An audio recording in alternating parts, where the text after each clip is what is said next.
I Want to Catch Up, December 2022 edition. Wow, hey, it's nearly the end of the year. Christmas time is upon us and I haven't been able to make a catch-up video in a fair while. However, being entirely honest here, the musical was a bit of a catch-up video just in, musical form.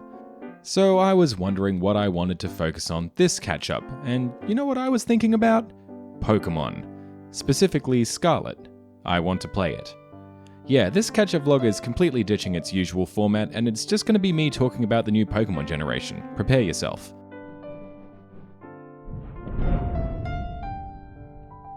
But let me set the stage first. I have been disappointed in mainline Pokemon games for a while. X and Y were fine with some mostly good gameplay additions, the introduction to Mega Evolutions, and better accessibility in regards to breeding and prepping your Pokemon for competitive battling. However, the post-game left a lot to be desired if you weren't into that sort of thing. Sun and Moon had some real neat ideas in regards to what were essentially boss Pokemon and changing around the existing gym format, but Hop was a little annoying, and the creativity of things seemed to peter out by the end of the game, and once again, a pretty subpar post-game. Z-moves were an addition, but they didn't pack the same impact as Mega Evolutions. But hey, more choice isn't a bad thing when both exist. Ultra Sun and Ultra Moon were much the same with slightly improved post-game, but nothing else beyond that. I played for a little bit post-Champion, but I put down both titles relatively quickly, a far cry from how much time I spent on the previous generations, experiencing Black and White's extensive post-games, playing them for many extra months. Then came the absolute mediocrity of Sword and Shield, stopping every few minutes to have a plot or quote-unquote helpful tips exposited at you, stripping out of existing Pokemon, looking a bit dated for a new Switch game. Mega Evolutions and Z-moves are now discarded to make way for Gigantamax, which seemed more gimmicky than previous editions. Many people have done breakdowns on Sword and Shield's extensive issues, so I'm not going to repeat them here, though I will mention the Wild area. A neat idea in concept, but it felt like somewhere separated from the rest of the game.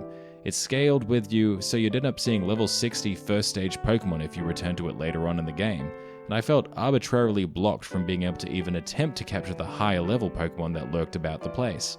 And of course, the post-game was subpar. I was so thoroughly disappointed in Sword and Shield that as soon as I finished the post-game story, I just stopped playing completely. A first for me into Pokemon game, and I never bothered to get either DLCs. In my mind, I had thought that, yeah, I suppose that's my last Pokemon game. I wasn't done with Pokemon as a whole, no, I actually replayed Soul Silver and White 2 and thoroughly enjoyed both, but as far as a new Pokemon game went, I was done. Then came Pokemon Arceus.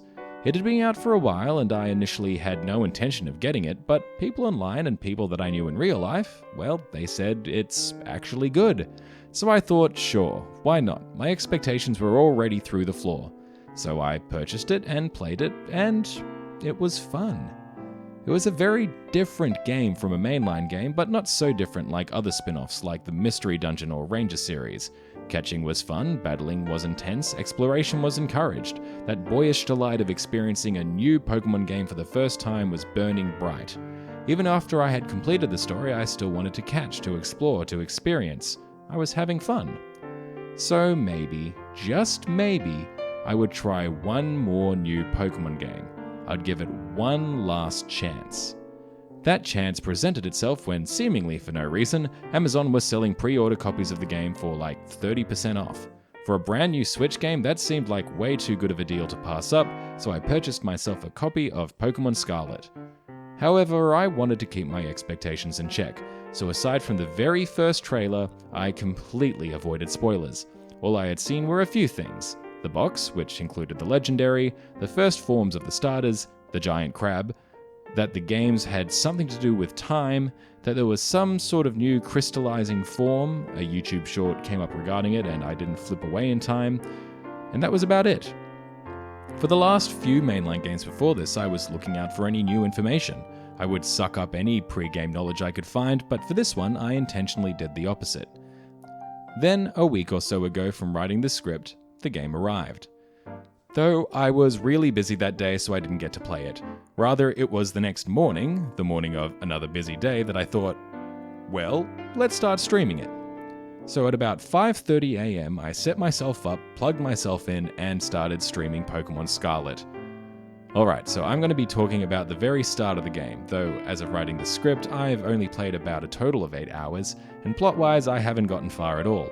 So from here on, I'll be talking about my first impressions, but if you were planning on going in completely spoiler-free, I would stop here. Let's start off with a one-line review of what I've experienced so far. I'm loving it. The whole reason I'm writing this script is because I can't wait to play it again, and I'm cursing the fact that I decided to play it on stream, because it means I want to continue streaming the playthrough, and that means I can't sneak in a few minutes when I've got a spare moment. But I'm getting ahead of myself. I think that Game Freak thankfully took some of the heavy criticism of Sword and Shield to heart, because the start of Scarlet is mercifully quite light on dialogue before you can go into the good stuff. It's literally brief intro, battling tutorial, catching tutorial, and off you go. I was actually a bit stunned, and walking into the first route and essentially being told to go wild, well, it raised my spirits. For those who haven't seen me stream, I have a bit of an explorer's/completionist's heart. I like to explore nooks and crannies and fully go through an area before I move on, especially in Pokemon. And explore I did. You see, they aren't called routes in Scarlet, they are called areas, and they are large. My first stream was pretty much me just doing the tutorial and exploring this first area, catching over 30 Pokemon located in that area alone, and I know that I missed some. The degree of freedom was refreshing to say the least, and unlike the wild area of Sword, it didn't feel strangely artificial with its wildly changing weather and unnatural yet formulaic random high-level Pokemon. Best of all, as I finished the plot section of the tutorial, being introduced to the rest of the main cast of characters, it ends up the whole game is this. Not only have the maps taken this wide and open approach, but the entire game. Aside from the gym challenge, there are also Titan Pokemon and Star bases, Team Star fulfilling the role of villainous Team X in this game, and you can choose to tackle them in any order. Well, any order kind of. Defeating Titan Pokemon unlocks movement abilities, and based on the game's map, which you can see from the beginning of the game, there are some places surrounded by water that I can't imagine just being able to walk into. But the reward from beating Titan Pokemon feels far more natural than the previous games. Aha! By coincidence, you can now call this Pokemon on your phone to overcome the next path-blocking obstacle. Feels really nice and organic to be all like, oh hey, I see an island that I can't get to. Well there's some Titans I can reach, maybe if I beat those I can get the ability to get there. While, especially due to my need to explore and catch things, I am a bit overleveled, I've never felt so overleveled that I'm breezing through things too quickly. At least not for long. It seems like the gyms are scaled to their area though, not to your current level. So if I double back and go to some gyms that I've missed on the other side of the map, I suppose I'll see how difficult they are, but really that doesn't pose much of a problem when the journeying part of it is so much fun. My one main gripe that I've noticed, at least gameplay-wise, well actually two now that I think about it, first, regular trainers feel like they normally only have 1 or 2 Pokemon most of the time. Like, I'll be gearing up, their first Pokemon is beaten and, oh, the battle's over. In older, more linear games, this was much less of a problem because raising all of your Pokemon's levels was difficult, but with the permanent experience share feature in the modern games meaning that all your Pokemon will stay around the same level, at least in my case, a 1 versus 6 feels kinda pointless. The second issue I just thought of is that you can't skip the long catching animations for the game's raid Pokemon. It's neat the first time and tedious every single time after that. The main issue with this game, though, is visual issues. There's so many little visual bugs, it's quite astounding. So much clipping, so much peeking underneath the world, so many times a battle will start and my Pokemon is in the middle of a bush or a tree, and my entire screen is just a pixely mess of leaves. If a personal Pokemon is more than a few meters away, their frame rate drops to a quarter. There are random terrestrialized, is that the right word?